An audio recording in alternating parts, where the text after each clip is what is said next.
সকল প্রিয় ছাত্রছাত্রীরা এডুইন্সের আরো একটি ভিডিওতে তোমাদের স্বাগতম। আজ আমরা দশম শ্রেণীর একটি গুরুত্বপূর্ণ অধ্যায় বৃত্তস্থ চতুর্ভুজ সংক্রান্ত উপপাদ্য থেকে একটা প্রমাণ নিয়ে এসেছি। প্রথমে দেখে নিচ্ছি কি দেওয়া আছে, তারপর আমরা এটাকে প্রমাণ করব। এবিসি একটি ত্রিভুজ যার এবি ইকুয়ালস টু এসি এবং বর্ধিত বিসি এর ওপর ই বিন্দুতে ই একটি বিন্দু এবিসি এর পরিবৃত্ত এই কে ডি বিন্দুতে ছেদ করলে প্রমাণ করো যে angle ACD equals to angle AEC. দেখো ভিতরে একটা আমরা ত্রিভুজ অঙ্কন করে নিচ্ছি।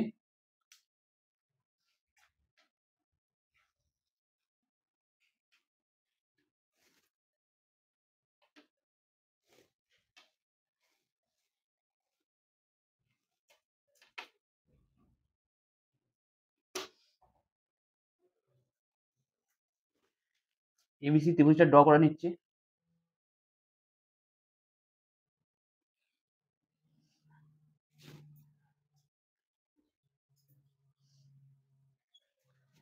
বলেছে এ বি ইকুয়ালস টু এসি, তাহলে এই দুটো বাহু মানে এই দুটো সাইড ইকুয়াল এবং বর্ধিত বিসি এর ওপর ই একটি বিন্দু। বর্ধিত বিসি মানে আমরা এদিকে এটা বর্ধিত করলাম।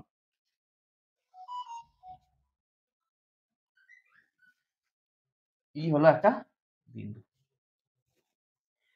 এরপর এর পরিবৃত্ত এই একটা এখানে জয়েন্টটা করতে হবে।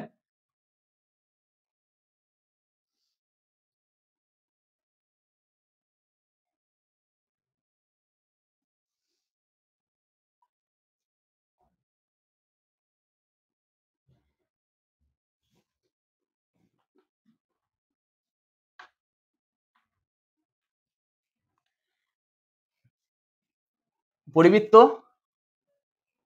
তোমার ডি বিন্দুতে ছেদ করেছে, এই বিন্দুতে ছেদ করেছে। তাহলে আমার মোটামুটি এই চিত্রটা অঙ্কন করে নিলাম, দিয়ে এখানে এই দুটো জয়েন করে দিলাম।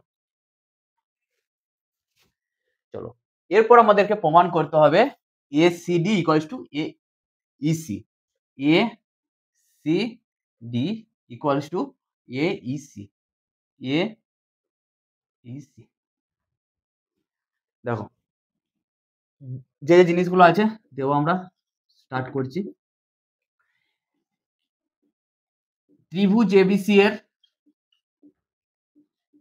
AB equals to AC.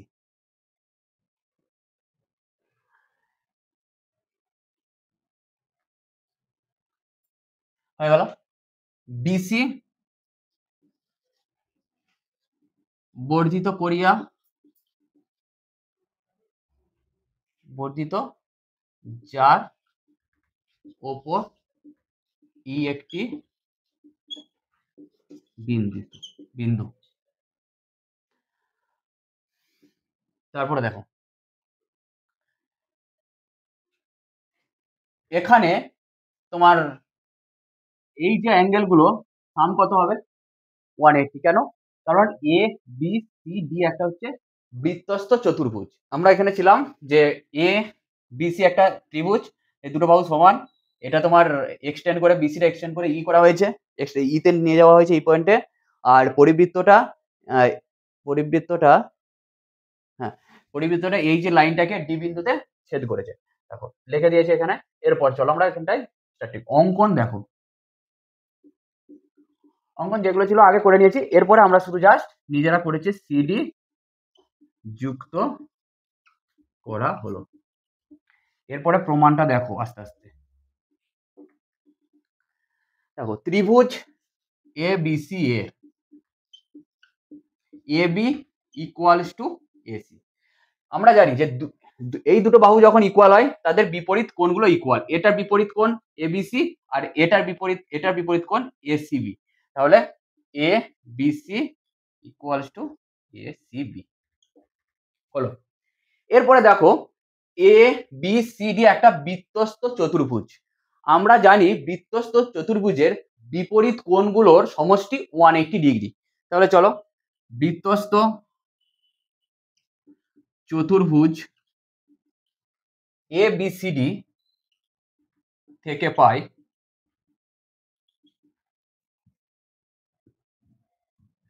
Angle A BC plus angle ACB equals to কত আমার 180 degree.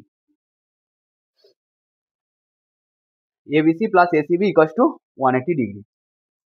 ACB no ABC plus ADC হবে, এবিসি প্লাস এডিসি।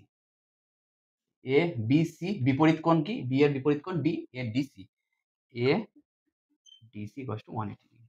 আবার দেখো এ ডিই সরলরেখার ওপর ডি বিন্দুতে সিডি দণ্ডায়মান সরলরেখা। তাহলে এই সিডি যখন দণ্ডায়মান হয় তখন এই দুটো কোণের প্লাস কত হবে 180 ডিগ্রি, কারণ এগুলো লিনিয়ার পেয়ার। সরল কোণ টোটাল হচ্ছে সরল কোণ। সরল কোণের মান কত জানি 180 ডিগ্রি। একটা সরলরেখার মান হচ্ছে কোণ হচ্ছে 180 ডিগ্রি। তাহলে এ ই সরলরেখার ওপর, এই সরলরেখার ওপর ডি বিন্দুতে, এই সরলরেখার ওপর ডি বিন্দুতে সিডি দণ্ডায়মান। তাহলে কি বললাম, এই দুটোর প্লাস হচ্ছে 180 ডিগ্রি, কারণ একটা সরলরেখার সমষ্টি, একটা সরলরেখার কোণের মান হচ্ছে 180 degree. A D C plus angle A DC plus angle CDE, CDE equals to 180 degree হলো। এবার চলো, তাহলে এই দুটো ইকুয়াল হবে, নাম্বার 1 নাম্বার 2 কি হলো এখন আমার ইকুয়াল। তাহলে আমরা যখন এই দুটো ইকুয়াল হচ্ছে তখন আমরা কি লেফট সাইডটা কি লিখতে পারি, এই দুজনের লেফট সাইড গুলো ইকুয়াল করে দিতে পারি। 1 ও 2 তুলনা করে পাই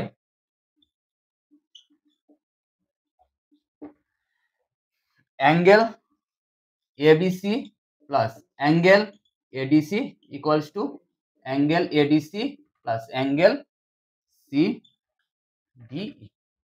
ABC plus ADC equals to angle ADC plus angle CDE.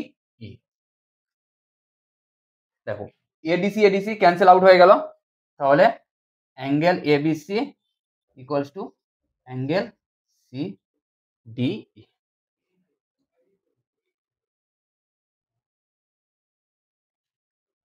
এতদূর পর্যন্ত হলো। এরপরে দেখো, দেখে নাও এতটা, তারপর আমি মুছে দেবো উপরটা। দেখো এখানে এরপর সিডিই এই ত্রিভুজের তোমার এক্সটার্নাল অ্যাঙ্গেল মানে বাইরের কোণ, বহিঃ কোণটা একটা ধরছি ডিসিবি। তাহলে এই ডিসিবি আমরা জানি এক্সটার্নাল অ্যাঙ্গেলটা কি হয়, ভেতরের অপোজিট দুটো ইন্টেরিয়র অ্যাঙ্গেলের, এক্সটেরিয়র অ্যাঙ্গেলটা অপোজিট দুটো ইন্টেরিয়র অ্যাঙ্গেলের সামের সমান। তাহলে এই অ্যাঙ্গেলটা কি হবে, এই দুটো অ্যাঙ্গেলের সামের ইকুয়াল হবে। তাহলে ত্রিভুজ সিডি এর বর্ধিত কোণ অ্যাঙ্গেল ডিসিবি। তাহলে অ্যাঙ্গেল ডিসিবি আমরা লিখতে পারি equals to angle DCB equals to opposite দুটো ভেতরের sum, angle CDE plus angle CED. এরপরে দেখো আমাদের কি প্রমাণ করতে দিয়েছে এসিডি। এরপরে দেখো আবার আমরা জানি angle ACB angle DCB equals two কি লিখতে পারি, অ্যাঙ্গেল এসিডি প্লাস, দেখো এই অ্যাঙ্গেলটা পুরো অ্যাঙ্গেলটা দেখো, ডিসিবি অ্যাঙ্গেলটা পুরোটা দেখো, এই পুরো ডিসিবি অ্যাঙ্গেলটা, এই অ্যাঙ্গেলটা plus angle ACB plus angle ACB equals to, দেখো সিডি এর ভ্যালু এবিসি আমরা এখানে বসিয়ে দিলাম প্লাস, দেখো সিইডি কে আমরা লিখতে পারি ডিইসি লিখতেই পারি। আবার দেখো এসিডি আমরা ফার্স্ট একটা প্রুফ করে রেখেছিলাম, এক জায়গায় লিখে রেখেছিলাম, এই এবি ইকুয়ালস টু এসি মানেই এবিসি ইকুয়ালস টু এসিবি। তাহলে এসিবির জায়গায় আমরা কি বসিয়ে লিখে দিচ্ছি, ABC equals two ABC plus. দেখো ডিইসি মানে আমরা লিখতে পারি এইসি, কারণ এটা বর্ধিত, এটার সঙ্গে কোনো অসুবিধা নেই। এটা আমরা বর্ধিত করলে যে এখানে পয়েন্টটা পাবো এটাও আমরা লিখতে পারি। তাহলে আমরা এখানে লিখে দিলাম এ ইসি মানেই হচ্ছে অ্যাঙ্গেল ডিইসি। তাহলে এবিসি মানে হচ্ছে ডিইসি মানে হচ্ছে এ ই সি। তাহলে দেখো এবিসি এবিসি দুদিকে আছে, প্লাস সাইন আছে, দুটোই ক্যান্সেল আউট হয়ে গেল। তাহলে আমাদের কি পড়ে থাকলো, এটা আমরা মুছে দিচ্ছি। দেখো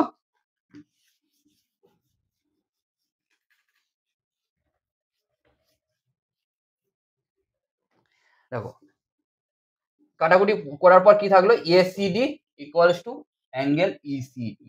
দেখো আমাদের কি প্রমাণ করতে দিয়েছিল, angle ACD equals to angle ACD. আমাদের প্রমাণটা হয়ে গেল, আমরা পেয়ে গেলাম।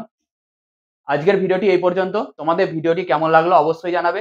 এছাড়াও তোমাদের যদি বৃত্তস্থ চতুর্ভুজ সংক্রান্ত উপপাদ্য থেকে কোনো সমস্যা থাকে বা কোনো উপপাদ্য এক্সট্রা উপপাদ্য করতে প্রবলেম হয়, আমাদের কমেন্টে লিখবে, আমরা সেটার সমাধান বা সেটার প্রমাণ আমরা পরবর্তী ভিডিওতে নিয়ে আসবো। এছাড়াও এরকম আরো শিক্ষামূলক ভিডিও পেতে আমাদের ইউটিউব চ্যানেল এডুইন্সকে সাবস্ক্রাইব করবে এবং ফেসবুক পেজ এডুইন্সকে লাইক, শেয়ার ও ফলো করবে। ধন্যবাদ। Edwins, learn, grow, succeed.